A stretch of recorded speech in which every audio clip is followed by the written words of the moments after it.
Thank you very much, Right Honorable Speaker and the honorable members. I rise to support the motion to pay tribute to our fallen colleague. And on behalf of the people of Chinchiz East, I convey condolences to the family, the mother, and the family of Ssegirinya, Honorable, to you, the Speaker of Parliament, and all members of Parliament, because this is our colleague, to the members of the National Unity Platform Party where he belonged, and the entire opposition, and the people of Kawempe North, whom he represented in this House. Right Honorable Speaker, Honorable Ssegirinya made his name through activism, and many of us knew him before coming to Parliament, because he was very active in the public space, and people would always say, that man might end up in the Parliament, as if he should not be in the Parliament, and indeed he came to the House. When he came to the House, he was a member of Parliament who reached out to anybody and everybody, irrespective of where you stood. For instance, he approached me and said, "The Honorable Baryomunsi, I know you from the public. I have a wife who hails from your constituency in the village of Gambuuze. So I am your in-law." And yes, and we began relating as such. So we, the people of Kanungu, he was our son-in-law. He's our son-in-law, and we have lost our son. I think there are many lessons that we draw from the life of the Honorable Ssegirinya, that you can rise from a humble background and rise to any position as long as you know what you want. Because he rose through political and media activism and became a member of Parliament. I would also like to salute him for his spirit of altruism, concern for the others, because as we heard from the many eulogies and as we knew him, even when he served as a member of Parliament for a short time, but he was on the ground trying to address the concerns of the people of his constituency, and we salute him for that. Right Honorable Speaker, the Honorable Ssegirinya had an incurable medical illness even before he came to Parliament. And indeed, even before we were sworn in, he fell sick, and I think he was even hospitalized. So he came to the House when he was sick. It was unfortunate that he was imprisoned together with the Honorable Ssegirinya, Ssewanyana, rather. And I remember even his long time on remand concerned some of us. I think this is the Honorable Sarigwa or Muhammad Chivumbi, where we discussed it at some point.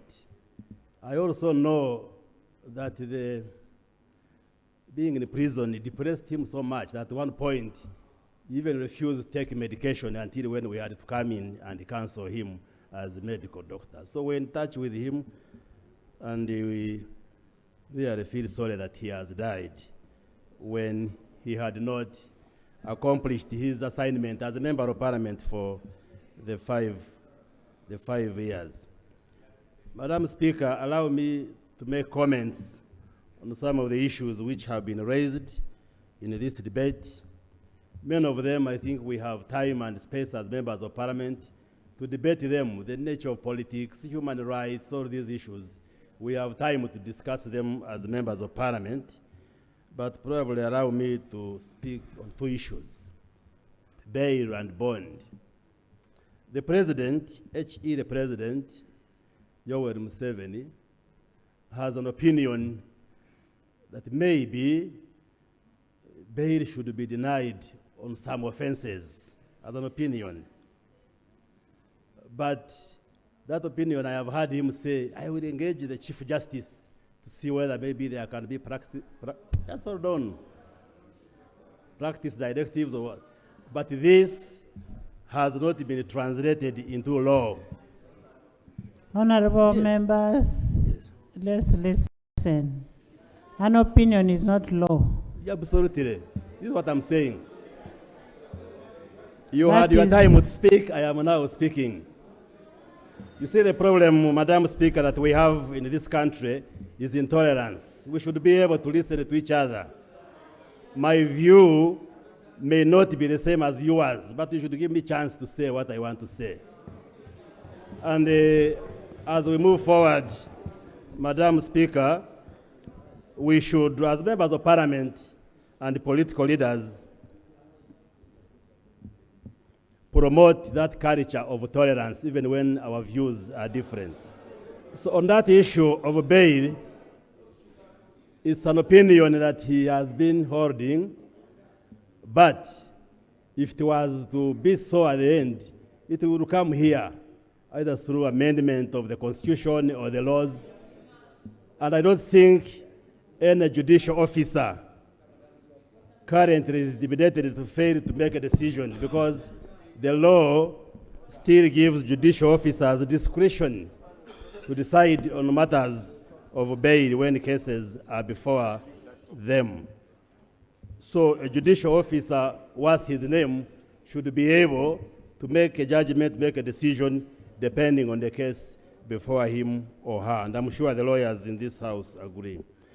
The other issue that has been raised is that maybe government and judiciary should consider maybe dropping charges against the Honorable, the co-accused, Honorable Ssegirinya and the co-accused. I think that is something that we should discuss later. Yes, yes. On the issues of political prisoners. Absolutely. Nothing useful to Well, say. that's what I'm saying. We take note of that request. Take your seat, sir.